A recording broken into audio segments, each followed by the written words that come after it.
de la tarde con 20 minutos. Valeria Fuertes, Joana Castro los acompañan en esta edición extraordinaria en RPP, La Voz de todo el Perú. Estamos con los reportes de lo que sucede en la Plaza San Martín, otros puntos de la capital y por supuesto también en regiones, porque en algunas partes de nuestro país se vienen dando movilizaciones que lo que solicitan en su mayoría es la renuncia, la salida del presidente Pedro Castillo. Hay posiciones a favor también que han salido, por supuesto, a participar de una serie de caminatas y protestas en las calles. Pero momento de conversar con Omar Aguapara, politólogo, a quien le damos las buenas tardes y la bienvenida. Buenas tardes, Joana. Buenas tardes, Valeria. Gracias por la invitación. ¿Qué tal? Omar, lo que vemos constantemente o lo que hemos empezado a observar y a sentir es ya la incomodidad de los ciudadanos, ¿no? Desde el 28 de marzo se han dado una serie de protestas que, si bien es cierto, tenían de fondo el alza de los precios, por ejemplo, de combustibles, de fertilizantes, de productos de la canasta básica familiar. Ahora, desde diversas regiones y distritos continúan marchando, pero esta vez solicitando que el presidente renuncie. Hay un pedido además de la Defensoría solicitando lo mismo. ¿Qué tanto nos afecta esto como país? Me refiero, más allá de las protestas, estas constantes crisis. Bueno, sin duda contribuyen a la inestabilidad que estamos viviendo desde hace unos meses. Hay un poco el traslado de lo que era la lucha política, del enfrentamiento que ha habido desde casi el inicio del gobierno entre el Ejecutivo y el Parlamento, estas mociones de vacancia, investiduras. Hemos pasado por 4 gabinetes, 3 de ellos han recibido la investidura, pero 4 gabinetes en 8 meses es algo inusual. Y ahora lo que estamos empezando a ver, como bien destacan ustedes, es que esto ahora se ha trasladado un poco hacia las calles, ¿no? Hacia lo social, hacia una conflictividad que estaba ahí latente y que ha vuelto a asomar con bastante fuerza. Lo hemos visto en la región de Junín, en la región de Ica y también en Lima, sobre todo a raíz de este desafortunado toque de queda que decidió establecer el Ejecutivo, el presidente, el día martes, y que dio lugar a una de las marchas más masivas que hemos visto en tiempos recientes, ¿no? Más de 20.000 o 30.000 personas que salieron a las calles. Y puede haber dado inicio, como bien señalan ustedes también, a un ciclo de protestas y de llamados a que ya desde las calles, dado un poco el equilibrio que hay, el estancamiento que hay en términos de la oposición en el Congreso y el Ejecutivo, a que la calle intente forzar un poco o contribuir a resolver este impasse que estamos viviendo, ¿no? Omar, si hay algo que tiene siempre un gobernante, un alcalde, un gobernador regional, un presidente en este caso, es el apoyo siempre del pueblo, es el respaldo, digamos, de aquellas personas que están en la calle, los trabajadores y las trabajadoras a nivel nacional. Y hemos visto, como tú mencionas, ¿no?, que probablemente se empiece a abrir un ciclo de crisis y de marchas a nivel nacional, y no solamente en Lima metropolitana. Pero ¿qué tan debilitada está la imagen del presidente Pedro Castillo con todo lo que está ocurriendo? Bueno, hemos visto desde el inicio que el presidente ha venido perdiendo bastante popularidad. Inició, como inician muchos, con un poquito más bajo, la valla quizás un poco más baja, con cerca del 50-45% de la población. Finalmente, 51% de la población la que lo llevó al poder. Pero ese crédito que tenía expiró rápidamente, ¿no? Ante nombramientos muy cuestionados, empezando por el primer gabinete y un poco el rumbo que le imprimió a su gobierno desde el primer día, ¿no? Y lo que hemos visto desde entonces es una caída rápida, acelerada. Creo que ningún presidente ha caído tan rápido en su aprobación en los primeros 8 meses. Y lo más importante, sabíamos que Lima era una ciudad hostil, que era una ciudad que no estaba a favor, donde no encontró nunca un apoyo el presidente Castillo. Pero lo que es más llamativo es que este apoyo entre la ciudadanía se ha debilitado más rápidamente y de manera más dramática en aquellos sectores que votaron por él, en sectores de la ciudadanía que se inclinaron a favor y que creo que son los primeros en haberse visto decepcionados, desilusionados, no satisfechos por el rendimiento del gobierno. Ahora, hay un tema que preocupa de parte del presidente y es su doble mensaje, ¿no? Por ejemplo, sale a decir que dentro de estas protestas hay personas que están pagadas, que se trata de agrupaciones políticas, luego retrocede, dice que no fue la intención, que se le entendió mal, dice que no ve las encuestas, sin embargo, la última encuesta de Datum arroja que tiene un 76% de desaprobación, es decir, ¿qué tanto realmente está mirando el presidente lo que ocurre en nuestro país, más allá de sus discursos? Es difícil saber, ¿no? Recordemos en las entrevistas que dio hace unos meses, de las pocas entrevistas que dio, él afirmó que no leía la prensa, que no veía medios de comunicación, que no seguía las encuestas. Y da la sensación también de que el presidente es un poco, que no es consciente de lo que está viviendo, de lo que pasa a su alrededor, ¿no? O no sé si es porque no se entera o está rodeado de gente que no le transmite lo que sucede. Creo que debe haber sido una sorpresa para él probablemente. De repente estaba acostumbrado a cierta oposición por parte de Lima, pero tendría que haberse visto sorprendido en todo caso por lo que vio en Huancayo, ¿no? En Junín, una región donde si bien no ganó de forma abrumadora, es la región de donde se origina el partido de gobierno, es la región donde debería encontrar cierto apoyo hacia su gobierno, y es precisamente el lugar o el epicentro de una de las manifestaciones más fuertes, de un paro bastante extenso y con bastante apoyo en las calles. Entonces, apelar a un pueblo abstracto que realmente las encuestas y los medios de comunicación y los hechos del día a día desmienten que realmente pueda estar cumpliendo un poco la voluntad de un supuesto pueblo, ¿no?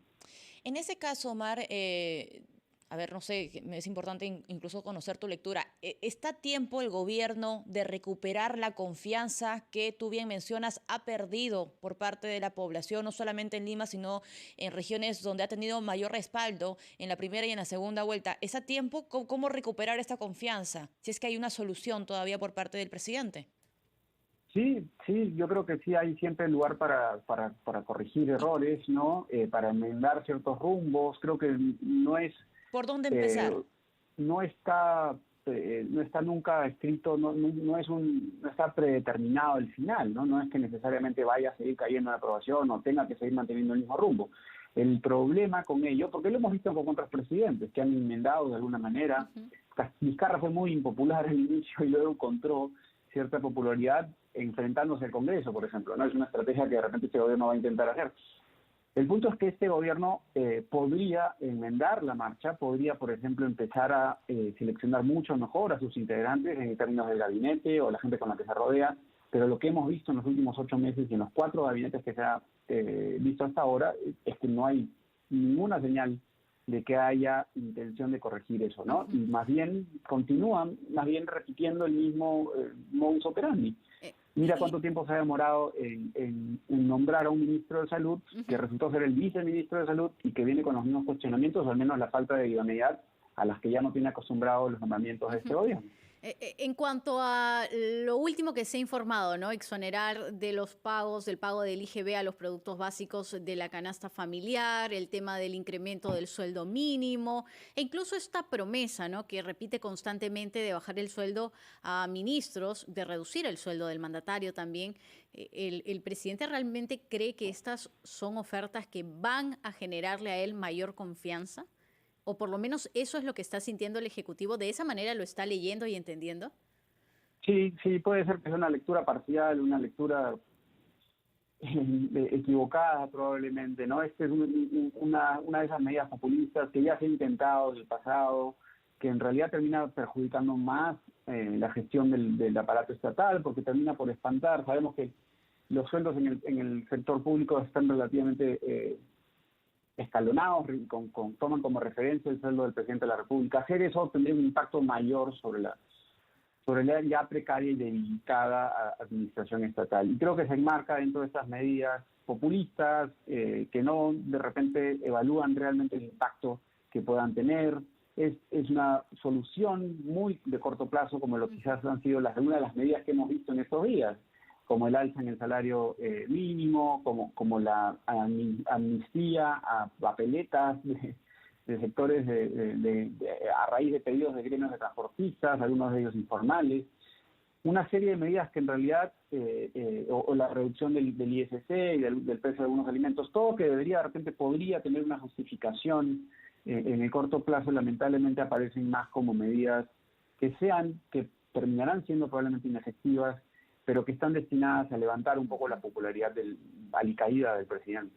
Omar, te pido un minuto nada más para que nos esperes. Vamos a regresar contigo, Omar Aguapara, politólogo, pero antes vamos con nuestros anunciantes, los titulares, y regresamos con más en esta cobertura especial de RPP. Buenas tardes, estamos en esta cobertura extraordinaria de RPP, la voz de todo el Perú, trayendo el minuto a minuto de lo que está ocurriendo en estos momentos en Lima, en la Plaza de San Martín, de estos manifestantes que están a favor y en contra del presidente Pedro Castillo, no solamente en la capital, sino también en otras regiones de nuestro país. Pero vamos a continuar en conversación con Omar Aguapara, politólogo, para que nos explique de qué manera entendemos esas últimas actitudes, discursos del presidente Pedro Castillo y también del equipo del gabinete que lo acompaña. Señora Aguapara, justo le iba a comentar o le iba a preguntar lo siguiente. Los últimos días, las últimas semanas, los últimos meses, recordemos, por ejemplo, el tema de la minería a fines del año pasado, en diciembre, cuando me parece que estaba Mirta Vázquez como titular de la PCM en ese momento. Y en lo que hemos venido viendo en las semanas siguientes es que no ha habido, digamos, una labor, como debería ser por parte del Ejecutivo, de controlar, de abordar de manera adecuada las crisis. Y lo último que hemos visto en estas, digamos, consejos de ministros descentralizados son promesas, promesas y promesas en varias regiones. ¿Cuál es el escenario que se va a abrir en caso el Ejecutivo pues no empiece a cumplir, por ejemplo, como mencionaba Joana hace un momento, bajarse el sueldo, por ejemplo? Es una buena pregunta. Creo que tienes razón. Hay muchos, por ejemplo, el tema de las bambas, ¿no? Que viene arrastrándose desde hace varios gabinetes. El propio Guido Bellido, el primer presidente del Consejo de Ministros, llegó en caballo, me parece, a la zona del conflicto y no se ha solucionado hasta ahora. Hay soluciones parciales y creo que tiene que ver con dos cosas, ¿no? Primero, con el hecho de que el propio gobierno ha desactivado o ha removido o ha debilitado varias de las instancias y oficinas que se dedicaban a la prevención de conflictos o al diálogo social dentro de la PCM, gente que tenía muchos años trabajando en esas áreas y que ha sido reemplazada por gente que no tiene la experiencia para ocupar esos cargos. Eso lo hemos visto muy claramente esta semana y lo estamos viendo en el alza en el número de conflictos. Lo destacaba un informe del diario El Comercio el día de hoy, donde este es el gobierno con más conflictos, me parece, sociales en sus primeros 8 meses. Hay un alza en la conflictividad social y creo que también tiene que ver con la percepción que puede tener las diversas organizaciones o asociaciones de ciudadanos que entienden que pueden encontrar una respuesta por parte del gobierno, ¿no? Y esto lo vemos a distinto nivel, tanto por la falta de capacidad del gobierno como la propia debilidad. Saben que es un gobierno que está también enfrentando, por otro lado, la lucha política y un gobierno que podría responder, como bien señalaste, Valeria, con una respuesta populista a demandas específicas. Y ya creo que el caso más claro de eso ha sido la respuesta a movilizaciones de transportistas y la respuesta del gobierno ha sido, lejos de encontrar una solución que no abandone los avances que se han dado en la reforma, en torno a la reforma del transporte, más bien ha sido casi entregarle la Sutran o la ATU en una bandeja de plata y en vez de pensar en cómo regularizar o cómo mejorar o cómo viabilizar las dificultades que tenemos en torno al transporte público, solución amnistiar papeletas, ¿no? Soluciones parciales que en verdad terminan probablemente haciendo más daño que otra cosa. ¿Y cuánto le suma al mandatario y al Ejecutivo en general, Omar, los consejos descentralizados? Porque no les ha ido del todo bien. Es decir, hemos escuchado algunas posiciones en medio de este intercambio, este diálogo de personas que le han dicho al presidente no tiene las personas adecuadas, está rodeado de gente muy cercana a Vladimir Cerrón y situaciones similares, ¿no? Pero entonces, si ya lo vimos en Junín, ya lo hemos visto en Puno, ¿realmente le van aportando alguna especie de solución o, como se diría, de bajar las aguas a estas protestas los consejos descentralizados? Me parece que en general la iniciativa es positiva. Es siempre positivo salir un poco del centralismo limeño y acercar un poco al gobierno a ciertas regiones donde no hay ese protagonismo de repente del gobierno central, donde se aparece como lejano el Estado. Y partiendo de esa premisa, creo que está bien que el gobierno, cualquiera que sea, se acerque un poco más hacia la ciudadanía, sobre todo que está lejos de Lima. Pero desde este gobierno en específico, de la administración de Pedro Castillo, lo que se ve probablemente es un intento por acercarse a sus bolsones electorales. En el caso de Huancayo, específicamente fue el caso de que, bueno, fue el epicentro de una de las movilizaciones recientes esta semana. Y en el caso de Puno, una región que electoralmente votó casi en masa por la opción de Perú Libre y de Pedro Castillo. Pero ahí van descubriendo también probablemente que no es todo color de rosa y van a encontrar cierta oposición. Y en ese sentido también sería positivo, como conversábamos hace un momento, si es que el presidente no lee la prensa, si no revisa las encuestas, bueno, en buena hora entonces que la ciudadanía, que los grupos que han estado más cercanos a esos consejos, le expresen su inconformidad, ¿no?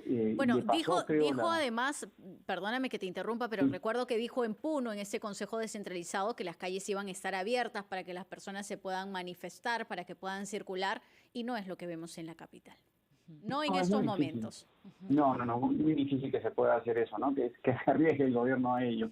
Omar, sí. Hay siempre un temor a que se desborde un poco, ¿no? La ciudadanía. Bueno, recordamos el discurso con el que empezó a calar Pedro Castillo en las elecciones y bueno, lo colocó de alguna manera u otra en la presidencia en estos momentos, era que él apelaba a un discurso de una reforma, ¿no? De darle salud y educación a los más pobres. Ese era el discurso y que lo ha venido repitiendo el presidente, pero hasta ahora, 9 meses después, uno se pregunta y dice, ¿cuál es la gran reforma en salud? ¿Cuál es la gran reforma en educación, siendo él un maestro, ¿no? Conociendo muy de cerca, digamos, esas carencias en infraestructura, en sueldos y en demás cosas de esta arista, digamos, de la sociedad. Le ha dado la espalda porque las personas van a las calles y se preocupan por el dinero que tienen en los bolsillos, porque el colegio esté techado, aunque sea, que tenga agua, que tenga desagüe, que tenga carpetas, que la posta del barrio, de la comunidad, pues tenga lo más básico. ¿Se siente de alguna manera este pueblo al que él tanto apela el presidente, como si le hubieran dado la espalda por parte del Ejecutivo? Porque no hay, digamos, grandes reformas allí, ¿no? Son 3 puntos nada más y no hay muchas reformas. Sí, de acuerdo. Probablemente esa sea la sensación que explica también la caída en la popularidad del presidente. Y creo que mencionas 2 sectores que deberían ser emblemáticos de este gobierno, ¿no? En el caso de salud, donde en realidad se está continuando en lo inmediato, en lo urgente, este proceso de vacunación que se ve de alguna manera hasta interrumpido, debilitado, por un nombramiento que sorprende a muchos, que es sacar de cargo a un ministro que estaba continuando esta política de vacunación, que estaba haciendo las cosas relativamente bien, y colocar a una persona que simplemente llega ahí por un tema de carnet partidario, ¿no? Por ser próximo a Perú Libre y a la David Cerrón, sin mucha experiencia, con muy poca idoneidad, con muchos cuestionamientos por su pasado, ¿no? Y por sus calificaciones. Y en el caso de educación, una sensación similar, lejos de pensar, como tú dices, en una reforma, en un proyecto, en algo que pueda dejar el gobierno. La excusa siempre va a ser probablemente que solo han traspasado 8 meses, que no lo dejan trabajar. Pero ¿cómo explicar entonces las idas y vueltas que hemos visto en los nombramientos en ambas carteras? Y en el caso del sector educación, creo que como en el sector de salud y como en otros sectores de la administración pública, que prime la idea del copeo, que prime la idea de entregarle como un premio, un ministerio, un sector del aparato estatal a cuadros, ¿no? A personas que han estado ligadas a la campaña de repente o personas que están ligadas al partido de gobierno. Lo mismo en el caso de educación, ahora una lógica de relación más también parecida a debatirse entre si darle a algún grupo sindical, como fue el caso del ministro Gallardo, muy perdido en la lógica sindicalista y no tanto en la lógica de gobernar y de realmente dejar una reforma o empezar o continuar, porque tampoco hay que inventar la rueda, un proceso de reforma, ¿no? Y creo que lo que estamos viendo en salud y educación es el caso más bien de lo contrario, de una marcha hacia atrás. Y lo estamos viendo un poco en el caso de la SUNEDU y la autonomía universitaria, y en el caso del sector salud, el retroceso en términos del proceso de vacunación y lucha contra la pandemia. Sí, así es. Omar Aguapara, politólogo, gracias por tu tiempo, por estar con nosotros en esta edición extraordinaria de RPP, La Voz de todo el Perú. Estamos informando acerca de lo que sucede con las marchas convocadas, sobre todo en el centro de nuestro país, en el Cercado de Lima, pero también se han dado algunas movilizaciones en Trujillo y en Arequipa. 6:46, escuchamos a los anunciantes.